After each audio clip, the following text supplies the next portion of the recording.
Thank you for standing by, and welcome to today's conference. At this time, all participants are in a listen-only mode. After the presentation, we will conduct a question-and-answer session. To ask your question, you may press star 1 on your touch-tone phone. Today's conference call is being recorded.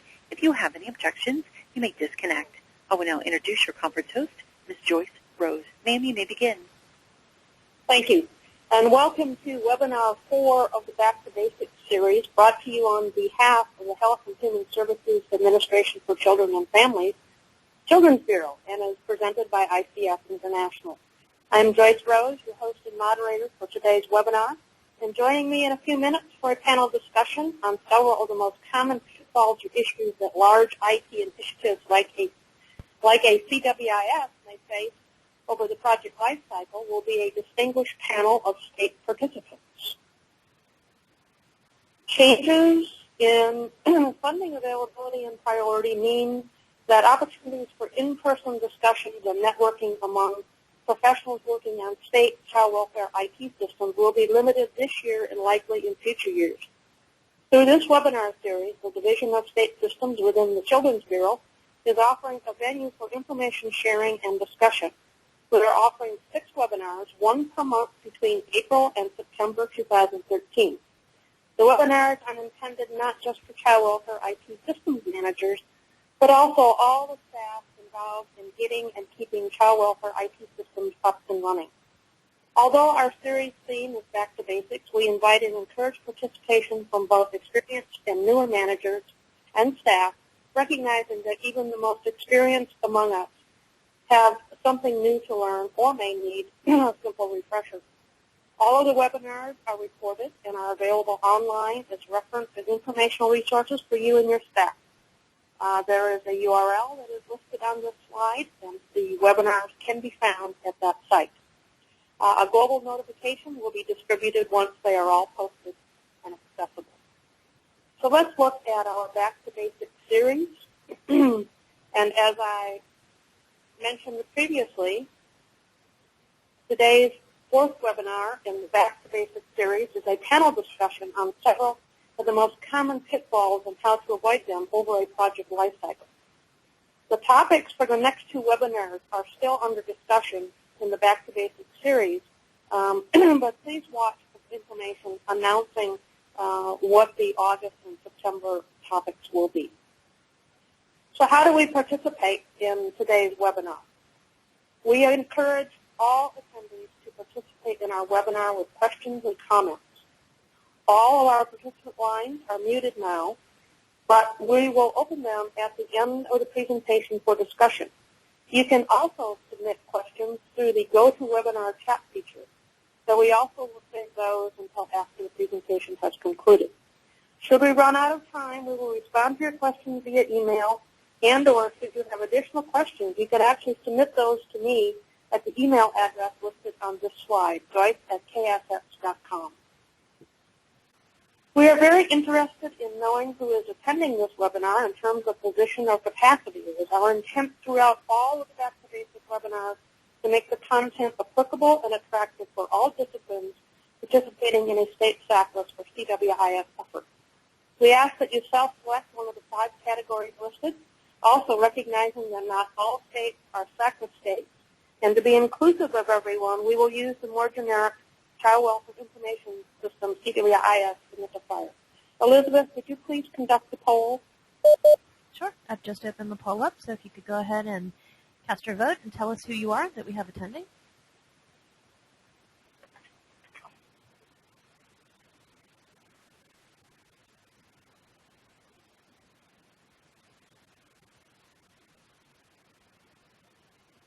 And I'll just let it run another couple of seconds since people are still casting votes.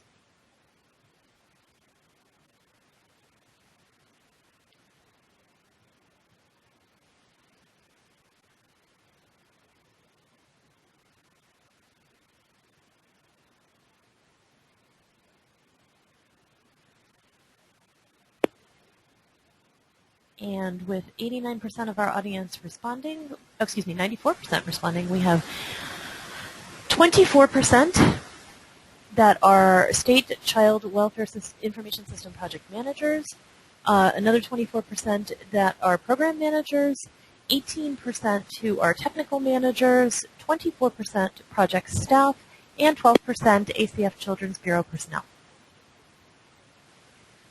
Thank you, and this is a wonderfully representative group that is attending today, and it seems to be consistent throughout the first 3 webinars and now into the 4th. So thank you again. So let us close the poll and let's take a quick look at today's agenda. The format is we'll do a brief introduction of our state panel participants, followed by about an hour or so of discussion on the common project lifecycle pitfalls, and then we will invite all attendees to participate in a Q&A session, ending up with a brief wrap-up. So let's do our introductions. Actually, our guest participants probably need very little introduction, but let me extend a warm welcome to them. We have Brady Birdsong. Brady is the Chief Information Officer for the District of Columbia's Child and Family Services Agency, and as such, he oversees the district SACWIS. And he recently celebrated 12 years on the DC SACWIS project.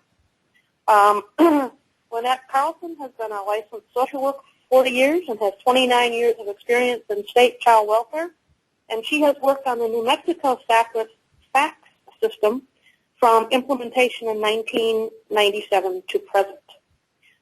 Teresa Young has been the Bureau Chief Automated Systems for the Office of Families and Children in the Ohio Department of Job and Family Services since 2008, and she has more than 25 years of child welfare experience with degrees and certifications in social work, project management, and business contract management. Kevin has a master's degree in business administration and more than 13 years of child welfare experience at the state and local level. He served as the Metro Agency Implementation Lead for Ohio's SACWIS rollout and currently provides management oversight for the state policy and SACWIS help desk. Jill Bastola is the Director of the Florida Department of Children and Families Enterprise Project Management Office. He joined DCF in 2005, and prior to his current assignment served as the DCF Director of Application Development and as the Project Director for the implementation of the state SACWIS, the Florida Safe Families Network. We are extremely pleased to have these qualified individuals as our guest participants, and myself, formerly Project Director for the State of Wisconsin SACWIS Project, retiring from state service in 2004, and since that time I have been involved with several Administrative for Children Bureau sponsored training events. So let's get right to the heart of this webinar, and let's start out with what we have identified as common pitfall number 1, and probably to no one's surprise, that is poorly defined requirements. Certainly, child welfare end users are non-IT specialists, and as such may not understand the IT requirements gathering process nor the impact of not getting them right. Brady, I'm going to ask you to start us, please. And how did your state manage the requirements gathering process to ensure you were building a system to meet the end user's needs? Thank you, Joyce. Before we get into that, I maybe at some point somebody can describe to me or explain to me how Lynette has been licensed for 40 years when she's only 29. I don't know. Oh, you're good, Brady. You're good. Right? I'm confused. But, There you go.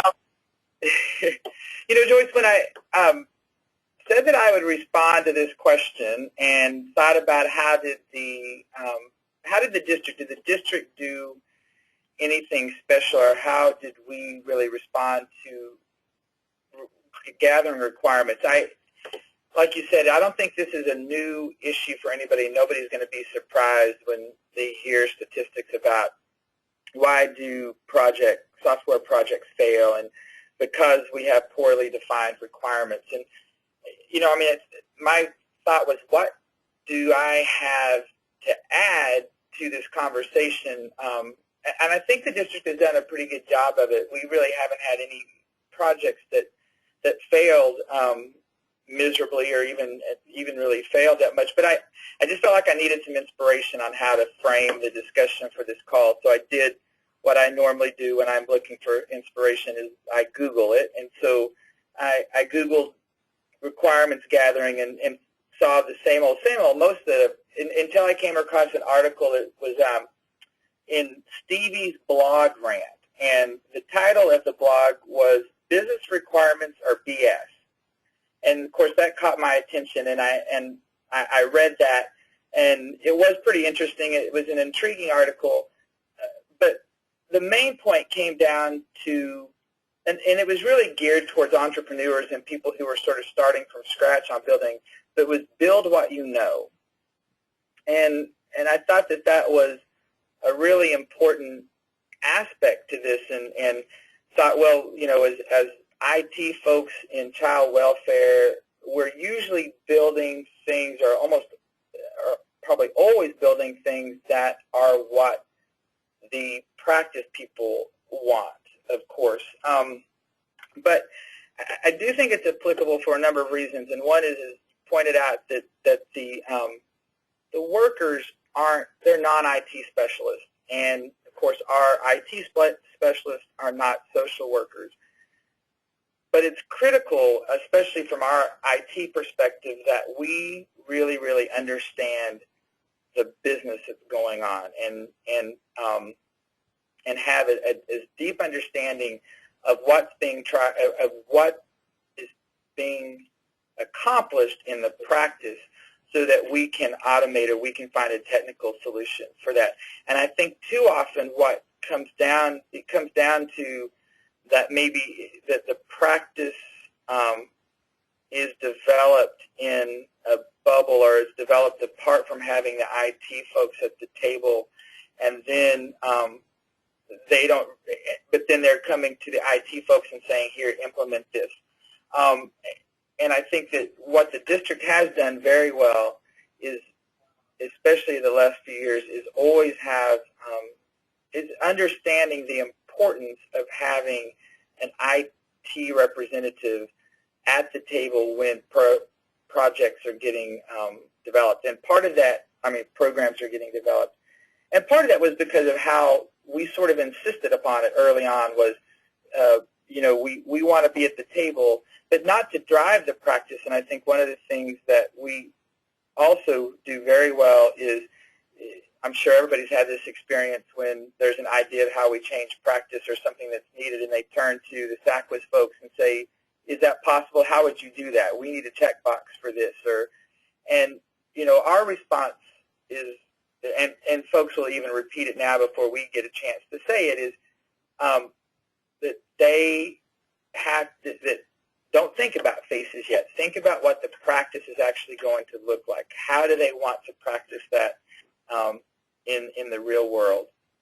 And so I think that's really important. And I tell you, one of the other things that I've observed and seen in a couple of recent projects, and as we continue to grow in our capabilities here, is we cannot just be observers or recorders of information when we're trying to gather requirements. We really need to be active participants in it. And again, it's not to change the practice, but to ask the really clarifying questions. And as I was writing down a number of different responses to this question, I sort of thought in some ways we become a good therapist for the social workers and others working on these projects, because we're observing, and you have to make you have to call out observations. And a couple of things that we've realized is that when you hear different things from different parts of the agency, and sometimes you hear the social workers say, it's almost a resignation of, well, that's the vision that the leadership has, and so we'll just work with you to help design something, but it's not really what we're going to practice, that we don't really have an option in it or a choice. And on a number of different occasions here, what I've done is facilitated meetings between the leaders and the staff, and not to even to stir up contention, but to say, hey, there's what we're observing here and what we're hearing is a disconnect between the vision of this project and how the workers actually see it being practiced. and that actually comes to it's really worked very well to get people on the same page and to have a set of objectives moving forward that are agreed upon by everybody. So, you know, I think a lot of times that in the end, really the proper requirements gathering is less about having some magic bullet or some standard. It's a lot of just, to me, really, really asking questions and going back and a lot of clarification, because I'm a big fan and big proponent of you've got to spend the time up front to get it right before you actually start really getting in and doing the work, the development. But you have to also know when it's time, right? It's, okay, we've decisions, we're going back through an iterative process to make sure we've got these requirements, but at some point it's go time, and then you start working on the actual development. So I'd say that's been what we put into practice here. Yeah, Brady, I totally agree with everything that you've said, and I would now ask members of our panel if, you know, what has happened in your state to make sure that you get your requirements correct. Anybody want to? This is Lynette. This is Lynette from New Mexico, and I kind of come from a different perspective because I do come from a program area with a little bit of IT business analyst experience. And what we did in New Mexico was we centralized the requirement development and writing process within a unit that was developed at the beginning of the CWIS project back in 1997. And these 6 folks really are what we call translators. They speak both IT and child welfare. They're not developers, but they have the concept, and we have some that are social workers or have been worked in the field, other from different perspectives. And so in their working with upper management and all levels down to the field level, being able to ask a lot of those questions and trying to get clarity of exactly what's being asked, but also being aware of potential pitfalls where somebody wants something but they haven't looked at possible unintended consequences regarding conflicting with federal regulations, state law, you know, policies, procedures, AFCARs, NCANs, Title IV. And so it's been one of those that kind of, so they've gained a lot of experience and have a lot of historical knowledge and skill in drawing that information out. I think the challenge is getting our upper management or program requesters to be on the same timeline as IT development process. If you kind of think about a pregnancy, the IT, I mean, it's from birth to delivery date. And I think sometimes our program folks or the originators of the idea, all they're focusing on is the delivery date. They're not looking at what needs to be determined early in the process and kind of have had an idea, well, we'll determine that later, not understanding the impact that has on how something's developed, how much involvement and resources are needed in order to accomplish what they need. The other thing I think is really excellent requirements document that kind of stimulates that thought where people may not have thought of things, you know, things like around background processing, you know, automated messages, ticklers, you know, triggers, all batch report, that kind of stuff, as well as data issues, data conversion, and data cleanup issues. Those are absolutely excellent points. I like the term translators. I think that I suspect that that a lot of states have that particular skill set to facilitate between the IT and the program folks, so that communication obviously is extremely important to getting things right and to getting things that actually meet what the end user wants. So thank you so very much. So let us move on to the second pitfall, and it's very closely related to the poorly defined requirements, and that is all about scope creep. And Brady, I'm going to ask you to be our first responder once again. And what was your state and its approach to realistically managing and controlling scope creep in order to stay on budget, on time, and obviously with quality? Brady?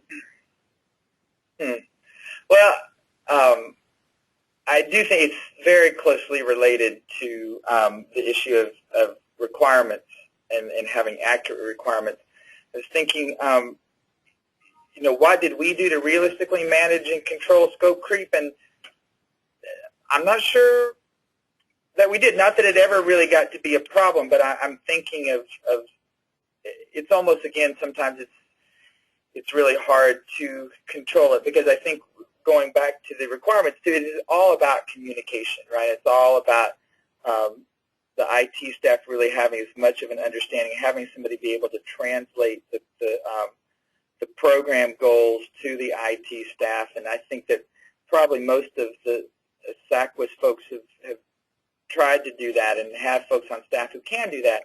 I think the other thing is what I've tried to do here too is be as much as possible, turn the folks that I work with, my colleagues on the program side, to turn them into as much experts of IT as they can be, to really try to give them a sense of what it takes and what it means to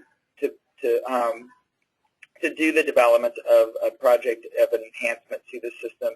One, so that they understand what they need to give us a little more to really get a successful product. And I think it's always about, hey, we want this to be successful because we understand the impact and that this is going to have on the services that we provide to children and families, and that this is all about outcomes for the people that we're serving.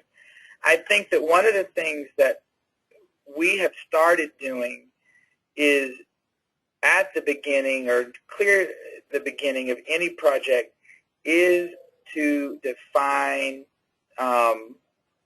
the objectives, if you are, the guiding principles of a project. And, that helps to sort of, and some of it's even just explicit of, this is phase one and we can only do up to a certain point, and therefore you have to make a decision if you want it A or B. You can't have both A and B, but you can have one or the other, and as long as that doesn't really impact the outcomes. So I think one is really having an agreement up front that this is what we're trying to accomplish, with as much understanding on both sides of what it means to develop software, and then what for the software developers for us to understand what the program is trying to achieve. But I think it's that the work has to be done. A lot of the work has to be done up front. And again, the effort that you spend up front, it really pays off down the road of making sure everything's going smoothly. And I think it's about an iterative conversation of always going back and clarifying and asking again, what do you want? And having, and just really, really asking as open-ended but also directed and specific questions of the program staff, and allowing them to ask the same questions of us. But I think it's also just making assumptions that we understand what it's supposed to be, what they're trying to accomplish. So it seems pretty basic, and I guess it is, and maybe it is back to the basics, is it's all about communication, and then having folks agree to, yeah, that's what we're trying to accomplish, and understanding the requirements to understand the scope. Yes, thank you, Brady. And I think if we start out under the notion that things are going to be a little bit bigger when we're done than when we started, I think there is a certain amount of scope creep that is going to just be realistic.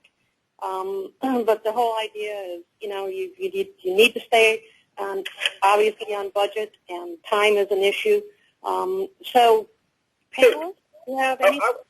I was going to add on to that, Joyce, if I could, real quick, because again, this interesting article that I read about business requirements or BS, though, and again, it may not be totally applicable or to our field and what we're working in, but one of the things that this gentleman said is that about trimming the requirements, which I thought was very interesting, is things can get bigger and bigger, but are we really adding things that are important to the project overall and what we're trying to accomplish from a practice perspective?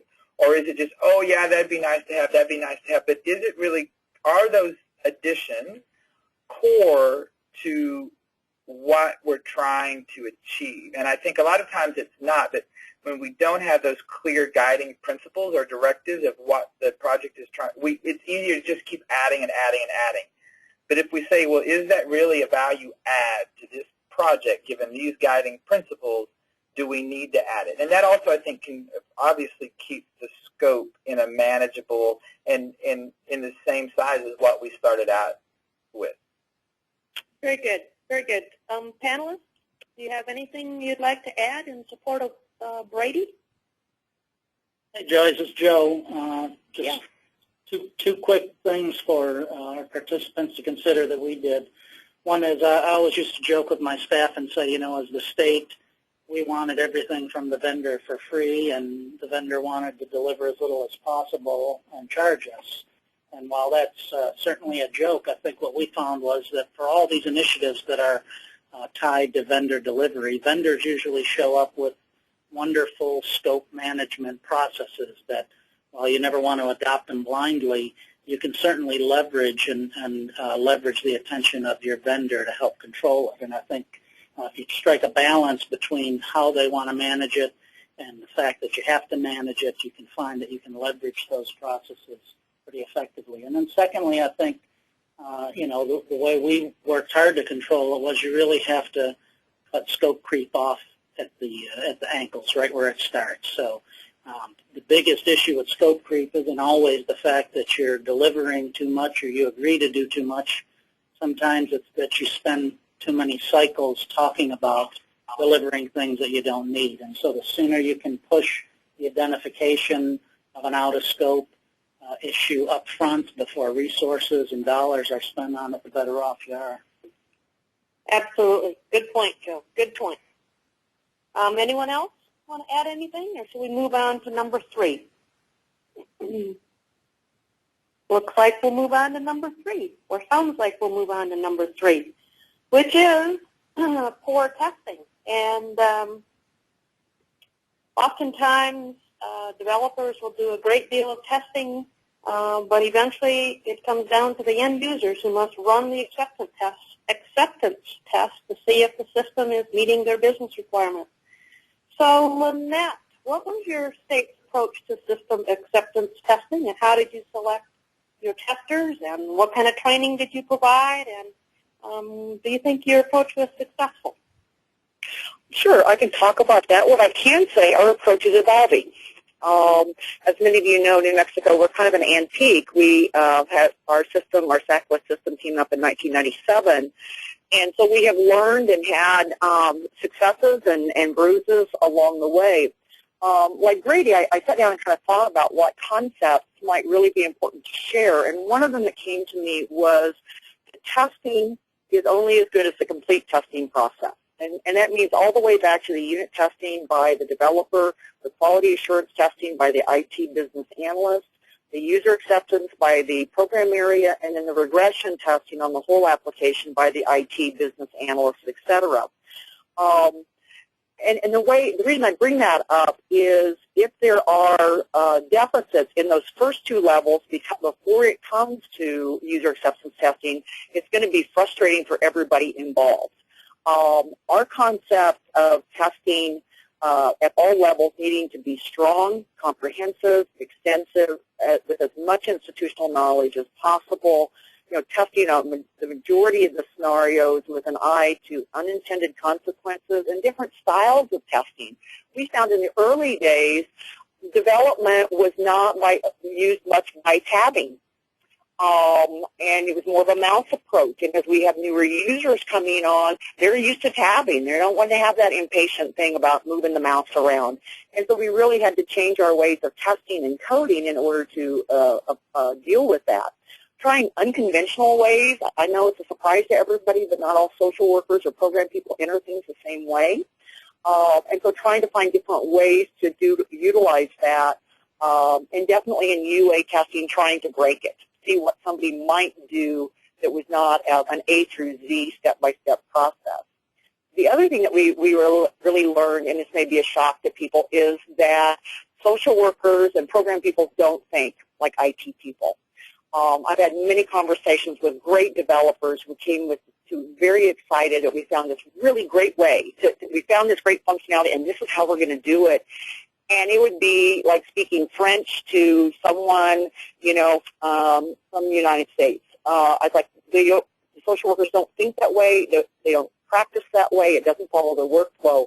So really making sure the user acceptance testing is one to see, did we get the concepts that management wanted, and was it interpreted well by the developer and IT, and is it coming back in a format that is usable to meet whatever needs the user has? I think the important thing about user acceptance testing is that the users who are testing know what was requested, know what was boxed, rather than coming in and being surprised and thinking this isn't what I wanted. The other one was that really fine line that has to be done, in that it's not user acceptance testing. There's not a time to throw in everything in the kitchen sink. Oh, gee, I thought about this now. But the challenge is there always are going to be things that come up that were not anticipated by IT or program, and so you have to have a flexibility, or as you said, Joyce, kind of know it's going to be bigger than you might have thought, but not let it going rampant. And so being able to respond to that, those critical issues for practice, et cetera, but yet not get lost. I just really feel that requirements and the UA testing are so tightly intertwined. If you've got good requirements at the beginning, there's that understanding. Really, user acceptance testing is confirming that this looks like what we asked. In New Mexico, we've been evolving, and we have begun using focus groups to work with to identify the complete needs and challenges, considering of the change requests and modifications, and soliciting input from all levels from the field. And that's where we're basically managing our expectations. And then in the development process, going back to those focus groups and saying, hey, this is what the window's looking like. This is what we're thinking it's going to work like. And getting their feedback to keep us on track, are we on the right track? Are there things we haven't considered? Now that you've seen this, is there something else? So it's much earlier in the process than, oh my gosh, at user acceptance testing, we're in trouble. We missed the mark.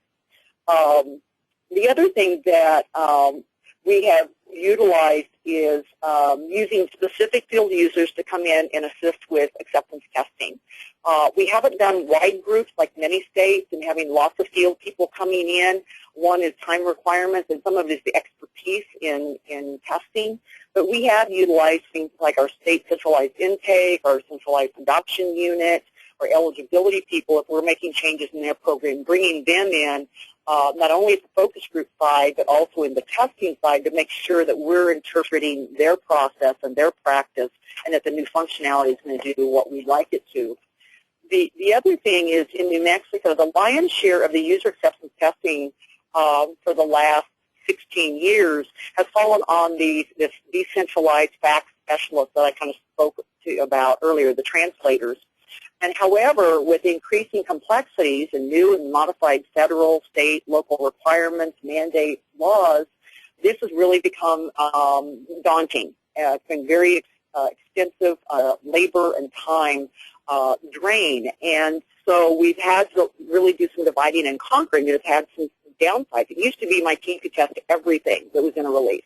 Now we have to kind of divide and conquer and kind of tie into more specialities or crossing, but not everybody can test everything.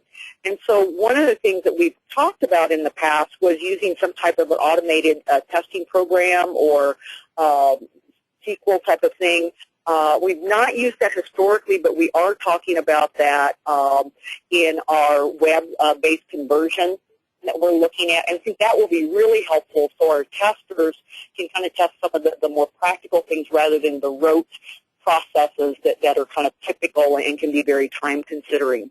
The other thing was that Mexico's doing that we're really excited about is we're committed and moving towards developing a fellows program that was modeled after New Jersey's program in which every county has a fellow in their county. They are brought in for specialized training, not just about facts or child welfare information system, but also about using data, how to interpret it, how to use it, etc. And this is actually like an honor. They actually apply for it and get approved and kind of go through an academy and get their training. And so what we would see is not only would those folks be excellent in helping to support the field, also be involved in the requirements, but also those would be excellent people in bringing in for the testing. So it expands our repertoire of people for testing, but also increasing the job knowledge and expertise. The challenge that New Mexico has is, one, shifting from the client server to a web, which we're all excited about, but it's going to take a lot of work. And two, in our fax unit, which is a total, I have 6 staff, all but 2 will retire, including myself, within less than probably 2 years. And so that institutional knowledge is something that we're working on to look at and see how we can shore that up, and the Fellows Program is one of those that's done it. Our testing, user acceptance testing, has been very successful. We are the ones that everybody knows that we will find if there's something wrong. Obviously, one of the things you have to look at in testing is that scenarios are 98% that you're looking at. You cannot code and program for 100% of all the exceptions. And so we're looking at that in user acceptance, kind of finding those exceptions and figuring up other strategies to address those, because you don't have enough time or money to do 100%. But we've been very, very successful, but it has been sometimes blood, sweat, and tears, but it has been the institutional knowledge and the skill. Excellent. If anyone of our attendees, if any of our attendees are interested in learning more about your Fellows Program, Lynette, yes.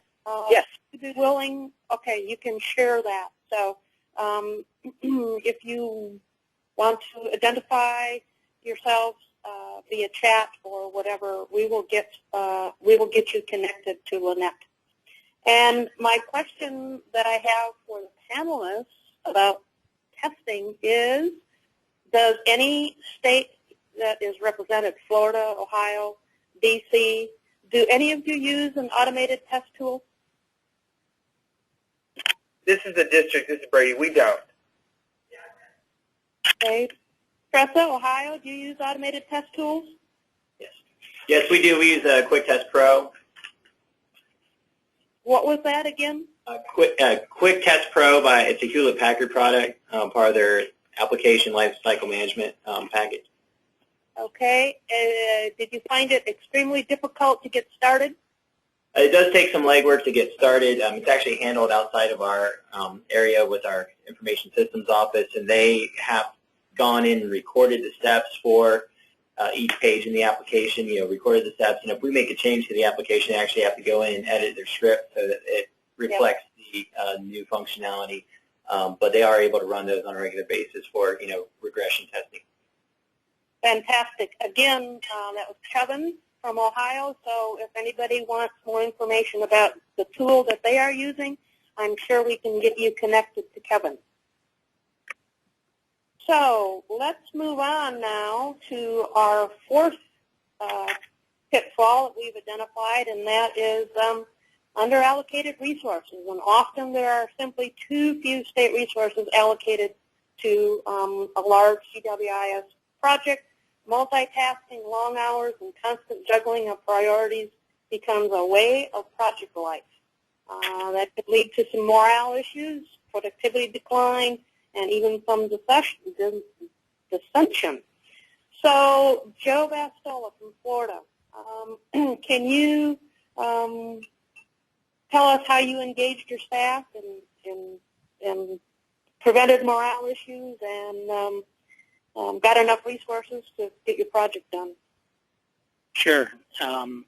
I think as I've thought about this topic, I think we're no doubt like many other states where you've got so much going on. Oftentimes when you complete something successfully, you're already behind on the next thing. So there's never any time to celebrate success. And so as I've thought about our project here and the work we've done with our child welfare system, I can report that it's very hard for us to just take the time and reflect. We have done a couple things though that I think have helped with morale, and I've been surprised at, quite frankly, how some of these approaches have worked.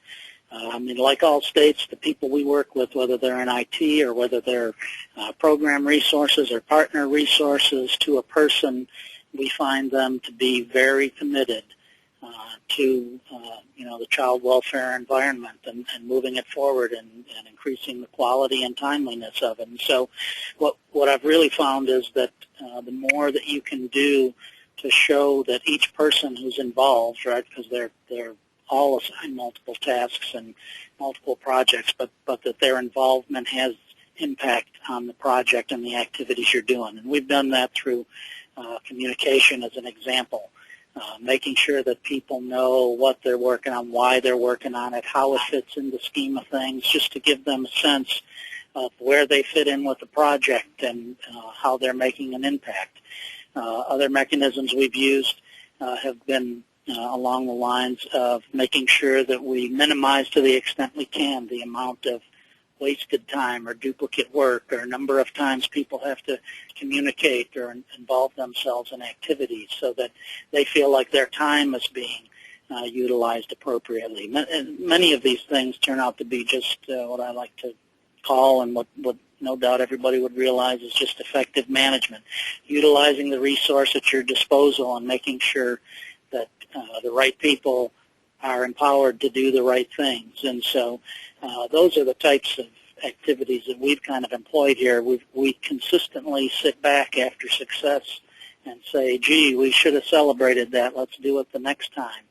And we found it very hard to just institute those kinds of activities and attention. We have put in place processes at the management level where in every management meeting, the last topic of every meeting is a question by our CIO or the executive in the running the meeting as to whether they need to thank anybody for work that's been done within that time period. And so letting people see that their questions, their issues, their results are getting visibility throughout the organization is certainly a wonderful morale booster. And so I guess in general what I would say is, where we all in Florida work hard to learn about how to celebrate success and how to take the time to focus on the things that are important before we get bogged down in the next task, particularly when you're implementing a child welfare system. And there's one deliverable after the next and one design meeting and requirements meeting that follows. But taking the time to make sure that your staff know where they're involved, why they're involved, that the communication is flowing, that issues that they're gyrating around are getting responded to, and if they're not, that they understand the status of those things, just basically, rightly involves them in these projects and the activities so that they can see that, one, they're achieving the impact and level of involvement that satisfies and meets the level of commitment that they enjoy and that support the reasons why they work in this environment. And that, two, you really look to maximize their time, where you've got people who know elements of the system, you delegate delegate decisions to them. Everybody, morale is always affected when people are able to not only contribute but affect the outcome. So I think, while we, like I said, continue to work to figure out how to take the time, because there's so much we're getting done and so much we're behind on while we're getting things done, we found historically that people are, the morale is higher when people realize that they're contributing and that we're maximizing the level of involvement and time that they're applying to our tasks. Absolutely. Panelists, do you want to add anything and what you may have done to keep your staff motivated and focused? Joyce, this is Teresa from Ohio. I agree with the points that Joe made, and I also think it's just important to reframe the accomplishments in terms that have meaning to kids and families, or how it made a difference basically in terms of the bottom line of child welfare or the outcomes of child welfare. Sometimes I think the day-to-day work is so difficult with the development and the testing and the workload that sometimes the developers, particularly, I would say, probably might not understand the impact that their work has. So I think just making sure that the messaging gets back to those folks who are doing that work and quantifying for them, your work resulted in this, safer kids, or resulted in foster children being involved in a different way, or whatever the outcome is for that particular piece of work, and making sure that they know how important that work is, I think is just really important. Excellent point. Thank you for adding that. So let us now move on to our fifth pitfall, and that is system performance issues. And certainly, again, I'm going to ask Joe to jump in here, but a system that has slow response time or bad stability, poor usability, that is going to contribute to whether or not the end users will accept it, embrace it, and actually use the application. So, Joe, can you speak to us a bit on what Florida has done in terms of managing and monitoring performance? Sure. We've got a baseline set of tools that allow both our staff and probably like most states, we've got an agency that handles all of our hardware infrastructure, so a separate data center that's part of the state that we provision services from. And they've got a set of tools, but unfortunately the tools are basically monitoring tools, and all they're going to do for us is tell us when a problem happens. And so what we've found is, given the dynamics of our system, so we implemented the first version of our system back in 2007, so it's a web-based system, and the dynamics that we've got for usage are not only our state employees using the system, but also our outsourced providers. So what we found over time is, regardless of the tools that we put in place, they really only help us know when something's happening. And oftentimes what we're finding is that we hear first from our users whether there are problems before we hear from our data center that we've got performance issues. And so the first thing I'll say is that's probably been one of the most effective tools we've put in place is a first responder through our help desk system. So we've got a statewide help desk that receives all calls from partner and state resources when there are issues. And so we found that we've been more effective at managing ongoing performance in a maintenance and operations environment by making sure that we've eliminated as much time as possible from when that person calls with a problem to our statewide help desk to when we're taking action trying to address the problem. So, one of those tools is, looking at your processes for how you get to the point where you're at least triaging an issue. And reducing as much of the fluff and wasted time within that process to make it more efficient as possible. Secondly, it took us a while to educate our users so that they knew that the most efficient way to report issues was through our help desk. So we avoided calls directly to staff who, you call a staff, they may take your issue, but they may not be the person who can actually resolve it. I think secondly, too, this idea of triaging an issue with the infrastructure that supports our child welfare system, and again, the dynamics of our partners, internal and external, our stakeholders. Now, you get a call for a system problem. It could be our state network. It could be the provider network through which they're accessing the system. It could be resources in the mid-range on the mainframe. It could be security or the load balancing environment. And so, again, efficiency in getting that understanding that you've got a problem. The next step that we found most valuable is getting somebody who can triage and determine where the problem really is quickly. Because, again, performance issues are only performance problems if they last. Because given the dynamics of the systems that we have today, you're consistently dealing with performance challenges as you roll out new pieces, or you implement new components of the system, or you're changing configurations, or you're updating to meet a new required level of a particular software or operating system that supports in there. So the idea of monitoring is important, and the tools that you've got there to know where you've got issues are important. But from a user perspective, what keeps users happy is system available and system running. And so the more you can do to get that an understanding of the fact that you have a problem, get somebody on it, and then manage the assignment of the task to the right person.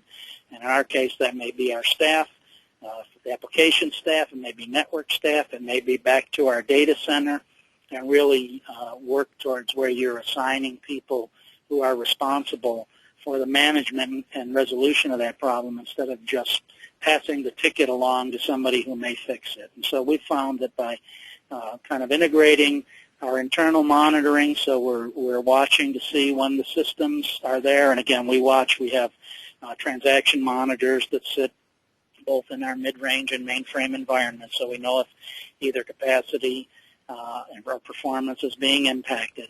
Sometimes we find that that doesn't matter because, you know, the mid-range may slow down, but there aren't many users impacted because they're, you know, doing reporting or something, so it's not an operational impact. And then reducing the inefficiencies that exist from when you identify a problem to when it's assigned to you determine what the issue is and making sure that the right person fixes it and assigning someone the job of making sure it gets fixed.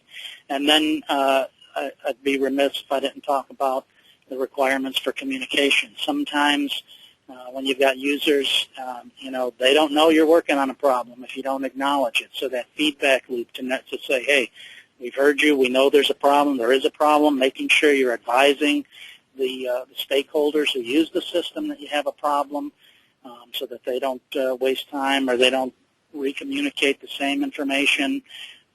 Just that whole communication process we found have been the tools that have helped us to manage what is a very large system, which, you know, like many of you, has tens of thousands of users every day. That's an excellent response, Joe. I appreciate it. And you set up our segue right into our sixth pitfall, and that's the lack of a high-functioning user help desk. And certainly a help desk is one of the main keys to creating end-user satisfaction through excellent customer service. So I'm going to ask Kevin to respond here, and I know when I introduced Kevin, he is currently does the management oversight for both the Ohio State Policy Help Desk and the SACWIS Help Desk. So I think your structure is going to be interesting to all of our attendees. So Kevin, you want to tell us about your help desk, please? Thank you. In Ohio, we have a county-administered child welfare system, so we have the somewhat unique or extraordinary situation of supporting 88 local child welfare agencies in addition to some private agencies that we have that have access to the system as well. That amounts to about, I think we're in the neighborhood of around 7,000 users. What we've done early on in implementation is create super users in each agency to provide the first level of support.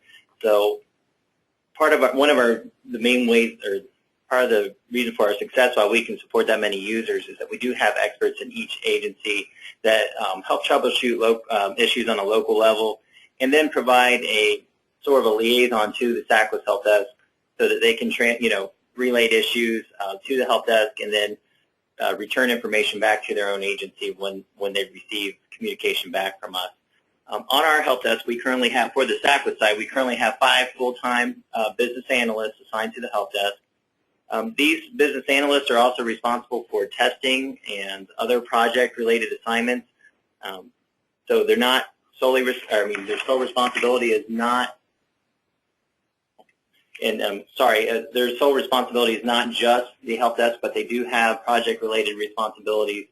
We also have the OFC policy side, or families and children, and on that side of the help desk where we have 2 individuals, they support The general public that may call in with questions about policy or maybe questions about child welfare in their county, so that we can respond and relay information back to them on that side as well.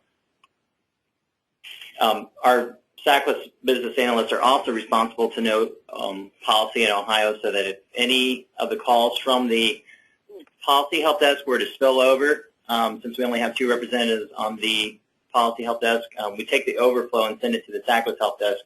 They're also required to provide support for those calls as well. So they don't get those as often, but they do have to have that knowledge in order to handle those calls. While on the help desk, we have it situated where we have a gatekeeper. As Joe mentioned, having someone there to triage the issues as they come in through inquiries and assign them a priority and get them assigned to the right person to resolve the issue. We have one person that takes shift. We have half-day shifts currently, and they'll take those inquiries and they'll create tickets and assign them to the correct people that can address those issues. We receive about 12,000 inquiries a year between email and phone calls, and those translate into about 7,000 tickets that we will document. Some of those issues may be just end-user support or walkthroughs or something like that that we can provide over the phone and take care of that immediately. We have a standard 24-hour response time that we require, but our staff well exceed this measure and often respond back to the sender within the hour. We've also worked to create a number of self-help tools that the user can use without actually contacting the help desk. We've created a website which we titled the Ohio SACWIS Knowledge Base. On that knowledge base, we have over 300 articles that detail functionality of our system, give walkthroughs, explanations, and clarification for end users if they want to go out to that site to see if there's some type of documentation they can use prior to calling the help desk. We do use help desk software application, a software help desk application to manage our tickets. It's currently called Remedy. It's slightly outdated, but it does allow us to document our tickets and retrieve those from a database when needed, and make sure, keeps us accountable and make sure that we receive or obtain a resolution in a timely fashion. We're working to upgrade our system to ITSM case management. This will not only convert our legacy ticket info into the new system, but it will include a lot more, an additional level of automation that we hope will streamline our workflows and allow things to allow us to create tickets more easily from inquiries and also document the information a lot faster, since emails will flow directly into the system and be saved with the ticket information. Kevin, I have a question. Sure. Do your end user base, do they have access to Remedy, or how do they keep informed of where their problem ticket is? A lot of them will track on their own, and we do not have the ability. We don't have a public portal to Remedy for them to see that. We've recognized that issue. We're hoping we can achieve that in the future with ITSM case management when we upgrade our system. But we do run reports and send them out to each agency to allow them to see which tickets have been closed or resolved. In addition, when you resolve a ticket in Remedy, it will send a notification to you so that you know that your issue has been resolved and provide a resolution comment as well. Great, thank you. Kevin, I have another question for you. Sure. Are your SACWIS help desk staff and your program, your policy help desk staff, are they co-located? They are.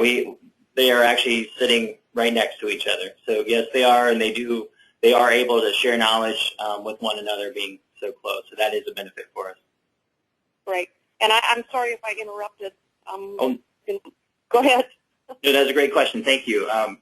Yes, our help desk is seated physically right next to each other. We're within, no one is farther than 20 feet away from, well, maybe a little bit further, but everybody's in the same aisle, and we're all also located within the same area as the entire project. So not only are they closely seated to each other, but closely seated to other business analysts that are providing support to each area of the application.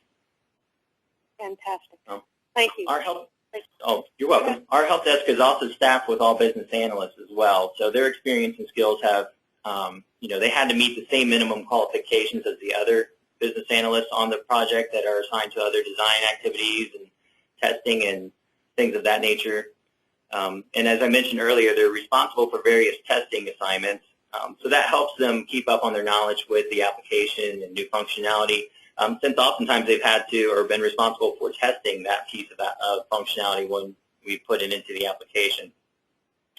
That allows them to provide user support if they have questions regarding the new functionality, and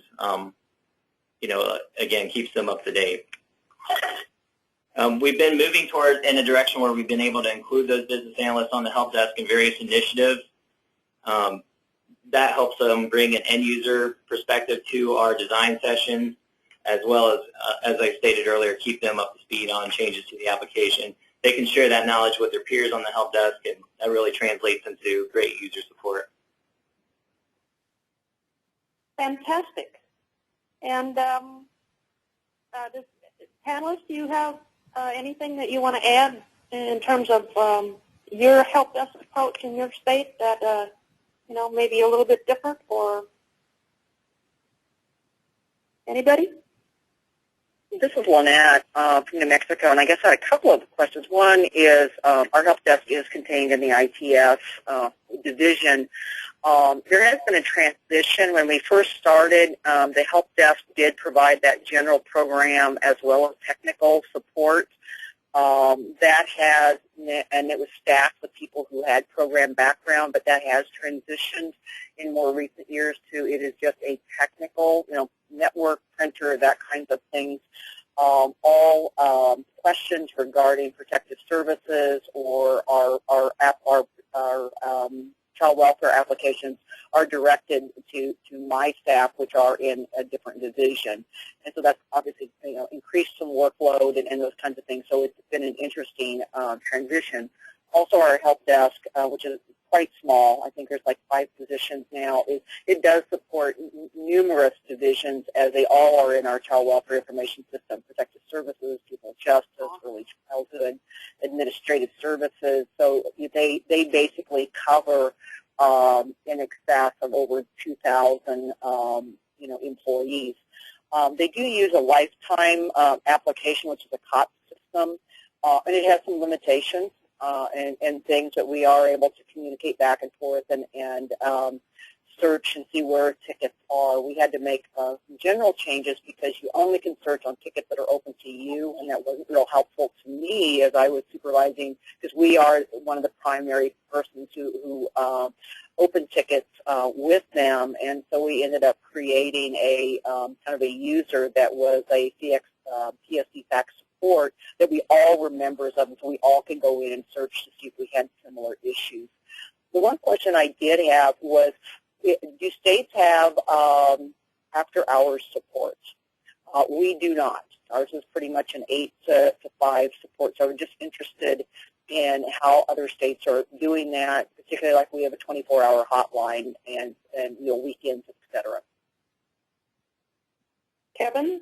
This is Kevin again from Ohio. In Ohio, we only staff our SACWIS help desk Monday through Friday, 8 to 5. But for system performance type issues, agencies are able to call our information services help desk, and they would assist with any performance type of issues that might occur off hours. So they do have that level of support. However, for user support, they would want to contact our agency either via email, or our help desk via email, or through during 8 to 5 when they can get a hold of a business analyst. Right. I suspect that is probably the way most states are organized with their help desk staffing, 8 to 5 or whatever your business hours are. Yeah, that's the way it is in the district too. Yep. Okay, so let's move on now to what we have identified as our last common pitfall, and that's poor vendor relationships. And certainly it's not uncommon that when large IT projects such as the SACWIS are outsourced, significant vendor management problems can surface if not managed carefully. So, Tressa, we're going to ask you to tell us about your experience with in terms of vendor relationships? Thanks, Joyce. Some of the topics that I was going to talk about sound obvious, and it was interesting to me that some of the strategies actually cross the different pitfalls.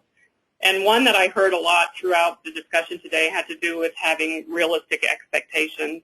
And I think one of the things that is challenging for a vendor-state relationship is for the state to have realistic expectations about what it is they want to purchase, and to really do the homework in terms of really defining the scope and their resource needs and their budget as much as they can ahead of time. Sometimes states are tempted to put many things, many requests, because there are so many needs in child welfare, into a vendor contract, and that may set the vendor up to fail from the very beginning.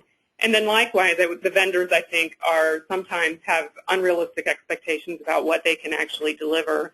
And I think sometimes there's an incentive, depending on how the RFP is structured, to have the vendor underbid the contract with the full expectation that they're going to do many change orders.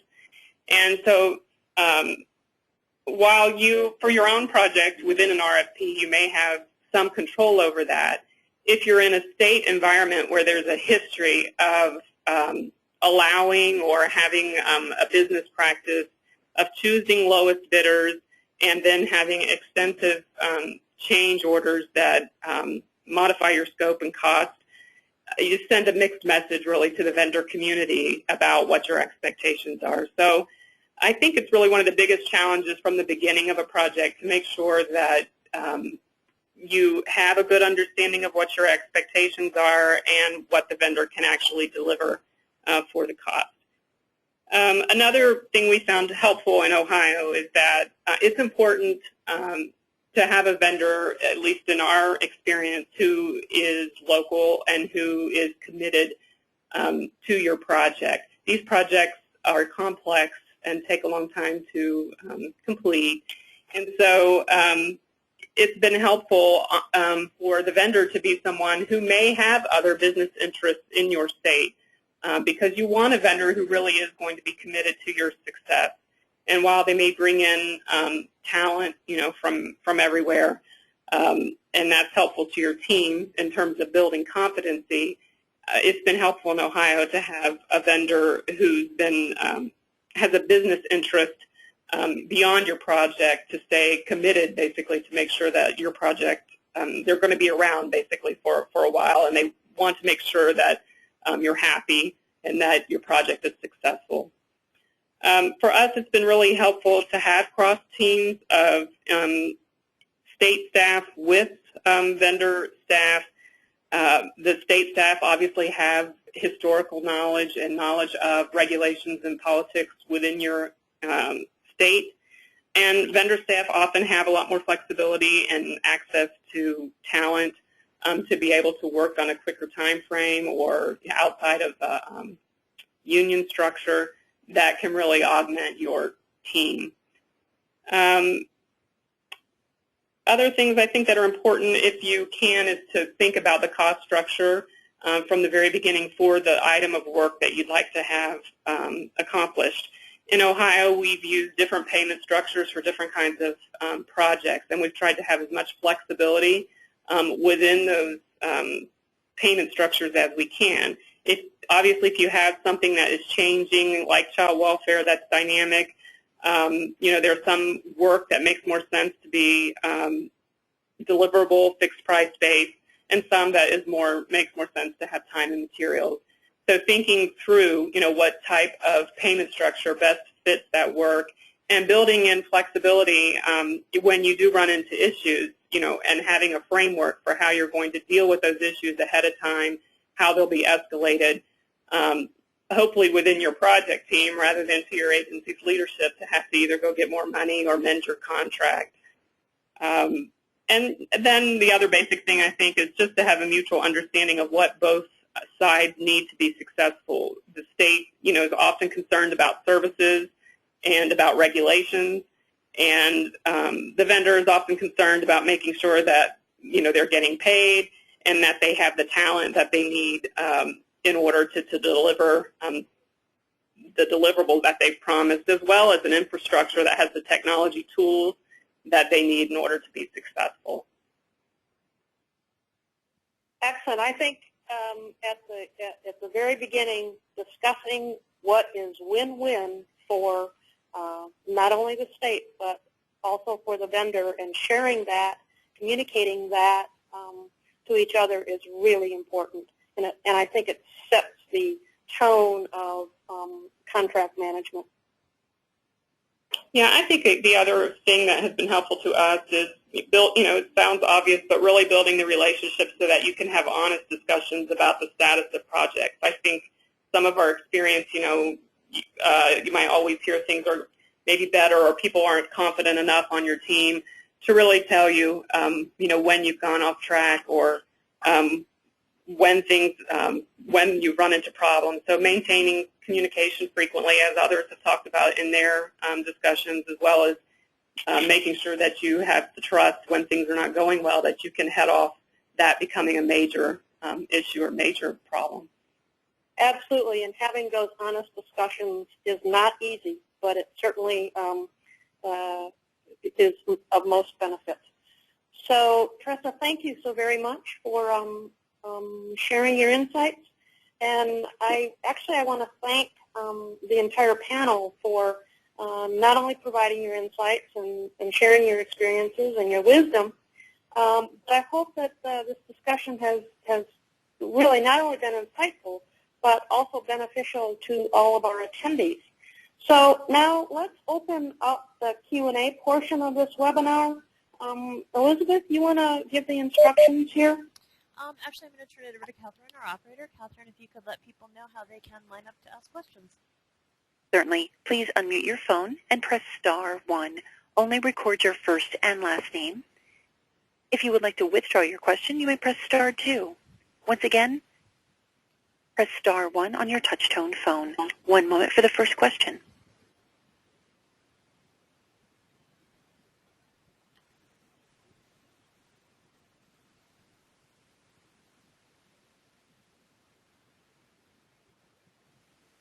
Do we have any questions from our attendees? We have this expert panel here and lots of different state approaches to system management. So let's take advantage of this panel that we have. Do we have any questions? Once again, please press *1 on your touch-tone phone. I don't have any online, so hopefully people are lining up to ask on the phone. And while This time we have no questions in queue. Okay. While we're waiting, I didn't know if our panelists had any other points that they wanted to add, or maybe anything that they wanted to talk a little bit about more. I know we ran through a lot of information really quickly.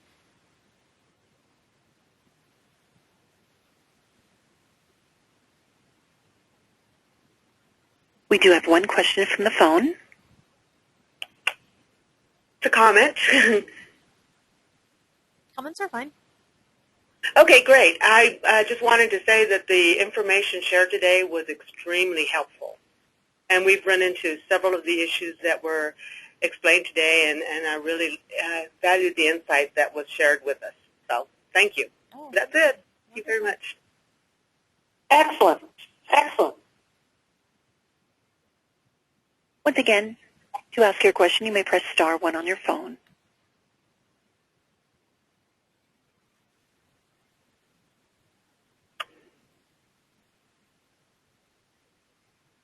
Okay. No further questions at this time.